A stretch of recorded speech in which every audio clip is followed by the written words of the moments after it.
जोहार गे तेहिं इन आले नोडे बिरसानगर रे बिरसानगर जो नंबर 2 रे मीटिंग दोहो लेआ माने माझी मोड़े हड़ को दुड़ुब लाद कोई निया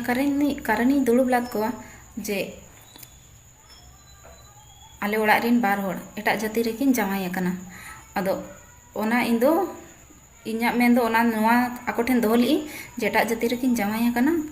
ओड़ा रे दो आलोकिन तहन मा हिजुग सेनोग दो गानोआ लेकिन ताहे उतार दो बांगे अदो ओना रे मीटिंग इन दुड़ुब लाद कोआ अदो मोड़े हड़ को ओंडे कथा है ना को जे इन आयो के कुली केदेया को जे आम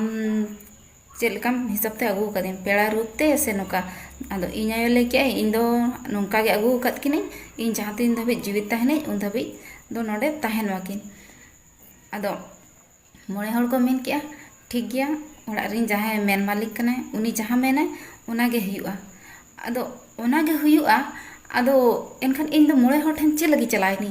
इन्या बाको फैसला लिया जे ओड़ा हड़ जहां उयहर ओना गे एनखान माझी मोड़े हड़ दो चे लगी मेना कोआ जुदी नोआ फैसला के बाको दाड़िया कना जे ओड़ा हड़ गे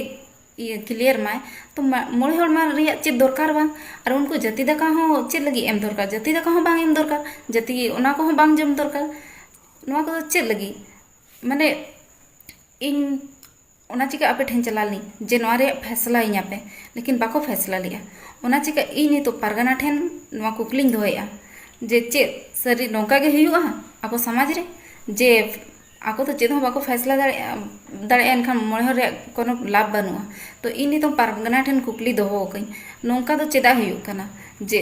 चाहे जावायना तो हिज सन दो गानोआ लेकिन ओड़ा रे ताहे उतर दो ओना दो बाय बेसा अदो चलो नितो नोडे रिन मोड़े हड़ का मा मेन के चलो बापला कना को ताहे दाड़े को एनखान मा जाति दा को बांग जम दरकार बांग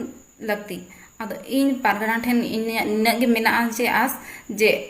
आपे ठेन इन्या कुकली मेना आपे चेत पे मेनिया नोआ रे जवाब इन दो लई अइन पे जे नोआ सरी गे नोका गे हुआ से बेस गया से बांगे इन दो निया गे आपे ठेन कुकली दोहो कई।